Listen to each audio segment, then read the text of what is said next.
যিদিনাখন এই MILFC join কৰিছিলোঁ, MILFCৰ অন্তৰ্ভুক্ত কৰিছিলোঁ, MILFC সমৰ্পণ কৰিছিলোঁ, সেইদিনাখনে এটাই সিদ্ধান্ত আছিল যিদিনাখনলৈ NTC নহওঁ। একচুৱেলি NTC এটা ৰেংক ডেজিগনেশ্যনে হয়, কিন্তু এই ৰেংকটো পাবৰ কাৰণে বহুত ঘাট প্ৰতিঘাতৰ মাজত যাব লগা হয়, এটা সময় দিব লগা হয়, হয়নে নহয়? তো মই কওঁ এই ইণ্ডাষ্ট্ৰিটো বুজি পাইছিলোঁ যে দেউতা কৈ গৈছে দেউতা ভাল হৈছিলে, হয়নে নহয়? দেউতা ভাল হৈছিলে, দেউতা ভাল হোৱাৰ পিছত বিশ্বাস আহিল, বিশ্বাস হোৱাৰ পিছত বিভিন্ন ধৰণৰ মানুহক আমি ক'ব কাৰণে ধৰিলোঁ, দেউতাক দেখুৱাই বিজনেছত মানুহক আনিলোঁ, মানুহে নিজে ইউজ কৰিলে, ভাল পালে। ভাল পোৱাৰ পিছত কি হ'ল? লাহে লাহে ইজনৰ পৰা সিজন টিম ডেভেলপমেণ্ট হ'ল, হয় নহয়? আৰু এনেকৈ যাওঁতে কেইজনমান সতীৰ্থ লগ পালোঁ, যেনেকৈ অমৰজিৎ দত্ত ছাৰ, যোগধন কৰ্মকাৰ ছাৰ, এনেকৈ সতীৰ্থ লগ পালোঁ। আৰু এই সতীৰ্থসকলক আগবঢ়াই লৈ যাবৰ কাৰণে প্ৰতিটো খোজত, প্ৰতিটো মুহূৰ্তত, প্ৰতিটো ছেকেণ্ডত জিতু ছাৰ, নৱ ছাৰ, জলু ছাৰ আৰু মাজে সময়ে দেৱজিৎ গগৈ ছাৰেও, অনুজ বৰা ছাৰেও সহায় কৰিছে। কিয়? প্ৰতিটো আমি যদি চাওঁ MILFC আমি সকলোৱে পৰিয়াল, হয়নে নহয়? আৰু প্ৰতিটো সময়তে, প্ৰতিটো খোজতে তেওঁলোকৰ অৰিহণা আছে। তো সেইকাৰণে গ্ৰেট লিডাৰসকলক, গ্ৰেট আপলাইনসকলৰ কাৰণে এটা হাত চাপৰি হ'ব লাগে। ভাল লাগিছিল যিদিনাখন প্ৰথম ইণ্ডাষ্ট্ৰীলৈ আহিছিলোঁ, মই এজন টুৰিষ্ট গাইড এণ্ড ড্ৰাইভাৰ হিচাপে কাম কৰি আছিলোঁ। বহুত ফৰেনাৰ মই ঘূৰাইছোঁ, বহুত ফৰেনাৰক ঘূৰাই ৱৰ্ল্ড ৰেকৰ্ড কৰা ফৰেনাৰক ঘূৰাইও যদি চোৱা যায় কিতাপত নাম সন্নিৱিষ্ট হৈছে, কিন্তু কিতাপখনতে আছে। কেতিয়াও কিন্তু এৰোপ্লেনত উঠা, কেতিয়াও ফৰেন টুৰ যোৱা হেঁপাহ নাছিলে। অনলি ফৰ MILFC অপৰচুনিটি হোৱাৰ কাৰণে ডুবাই ফুৰিব যাব পাৰোঁ। আৰু এইটো চাগে অলপ আগত ব্যৱস্থাই দেখাইছিলে, হয়নে নহয়? আৰু সঁচাকৈ বহুত গুৰুত্বপূৰ্ণ ডিছকাশ্যন কৰিছিলোঁ ছাৰ আৰু মই। এটা তেৰা বেকা ঘৰ আছিলে অকণমান আগত, এখন সাগৰৰ মাজত এটা এনেকুৱা বেকা ঘৰ এটা বনাইছে। ইমান টেকনলজি থকা এখন দেশ ডুবাই, মৰুভূমিৰ মাজত কেনেকৈনো এটা ইমান সুন্দৰ ওখ ঘৰ বনাইছে, তাক লৈ আমি ডিছকাশ্যন কৰিছিলোঁ। চ' আমি যেতিয়া বাহিৰলৈ যাওঁ নহয়, তেতিয়া আমি উন্নত দেশবিলাকৰ উন্নত কথা, উন্নত মানসিকতা বুজি পাওঁ, হয় নহয়? তো এই MILFC থকাৰ কাৰণে উন্নত দেশ, উন্নত মানসিকতা, উন্নত মানুহৰ লগত সংস্পৰ্শ এইবিলাক হ'ল।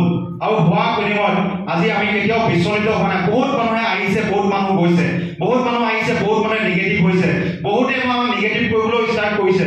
কিন্তু আমি এটা বস্তু দেখা পাইছিলোঁ, এখন বিশাল সাগৰ হয়। এই সাগৰখনক আপুনি পানী কেনেকৈ লাগে আপোনাৰ ওপৰত নিৰ্ভৰ কৰিব। আপুনি যদি বিচাৰে বোলে চামুচে আনিব পাৰিব, আপোনাক যদি লাগে মগত আনিব পাৰিব, আপোনাক যদি লাগে বাল্টি, আপুনি বাল্টিত আনিব পাৰিব। আৰু যদি আপুনি ভাবে যে নহয় অহৰহ আহি থকাকে সাগৰৰ পানী অলপমান টেপ ফিট কৰি লওঁ, আপুনি টেপটো ফিট কৰি ল'ব পাৰে। তাৰমানে গম পাইছে কি ক'ব বিচাৰিছোঁ? এটাই মহান ইণ্ডাষ্ট্ৰী আছে গোটেই ৱৰ্ল্ডত, গোটেই পৃথিৱীয়ে মানি লৈছে। আমি নমনা কিবা আছে নেকি? আমি নমনা কিবা কাৰণ আছে নেকি? গোটেই পৃথিৱীয়ে মানি লৈছে যিটো ইণ্ডাষ্ট্ৰীৰ পৰা, যিটো প্লেটফৰ্মৰ পৰা মানুহ কৰোড়পতি হ'ব পাৰে।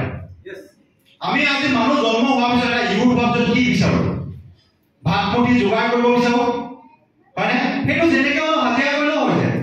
কিন্তু আমাৰ যিবিলাক সপোন, এখন ভাল ঘৰ, এখন ভাল গাড়ী, এটা ভাল লাইফষ্টাইল, ল'ৰা ছোৱালীক ভালতকৈ ভাল এডুকেশ্যন, মা দেউতাৰ বেমাৰ হ'লে ভালতকৈ ভাল ট্ৰিটমেণ্ট দিব পৰা, আমি এই দিনবিলাক বিচাৰোঁ নিবিচাৰোঁ? ফৰেন টুৰ যাবৰ কাৰণে বিচাৰোঁ নিবিচাৰোঁ?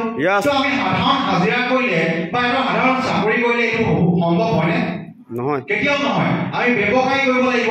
আৰু ব্যৱসায় কৰিবলৈ যাওঁতে এটা ইণ্ডাষ্ট্ৰী দেখিছোঁ যে আজি বহুত ব্যৱসায় দেখিছোঁ কৰোড় টকা লগাই লাখ টকা ইনকম কৰি আছে। কিন্তু আমি এটা এই সাধাৰণ দেউতাৰ কাৰণে কেইটামান 5,000 10,000 প্ৰডাক্ট কিনাৰ বাবদ আজি যদি চোৱা যায় কৰোড়পতি লিষ্টত আমি যাবলৈ সক্ষম হৈছোঁ নে নাই? দেউতা ভাল হোৱাৰ কাৰণে বিশ্বাস হোৱাৰ পিছত মানুহক ক'বলৈ ষ্টাৰ্ট কৰিলোঁ, হয়নে নহয়?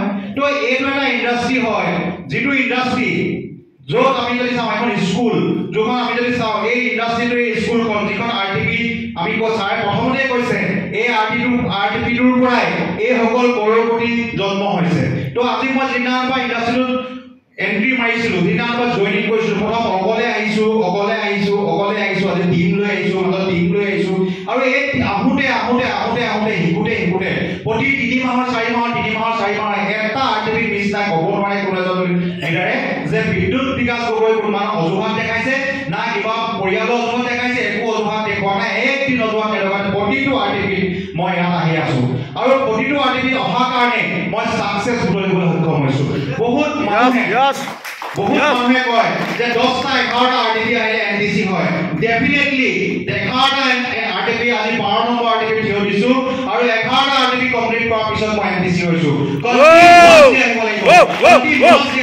এটা আৰটিপি যদি মিছ কৰি দিয়ে নেক্সট আৰটিপি পুনৰবাৰ 1 কৰি ধৰিব লাগিব আৰু সেই নামত কন্টিনিউয়াছলি যোনে 10টা বা 11টা আৰটিপি কন্টিনিউয়াছলি কৰিব মই লিখি ৰাখক বিদ্যুৎ বিকাশ গগৈৰ কথা কৈছে নহয় অল লিডাৰ্সে ক'ব যে প্ৰতিটো আৰটিপি যদি আপুনি অকলে আহে বা মানুহ লৈ আহে আপুনি এনটিসি হ'বই আমাৰ ড্ৰিম ৰেংক হয় নহয় এনটিসি यस হয় নহয় আমাৰ তিনচুকীয়া আৰু ডিব্ৰুগড় এটা নিয়ম আছে এনটিসি ৰ নেশনাল টিম কোঅৰ্ডিনেটৰ গোটেই ভাৰতবৰ্ষই গম পায় কিন্তু আমাৰ তিনচুকীয়া ডিব্ৰুগড় এই এনটিসি শব্দ অৰ্থটো কি গম পায়নে নাই টকাৰ চিন্তা এনটিসি হোৱাৰ পিছত কেতিয়াও টকাৰ কাৰণে আপুনি চিন্তা কৰিব নালাগে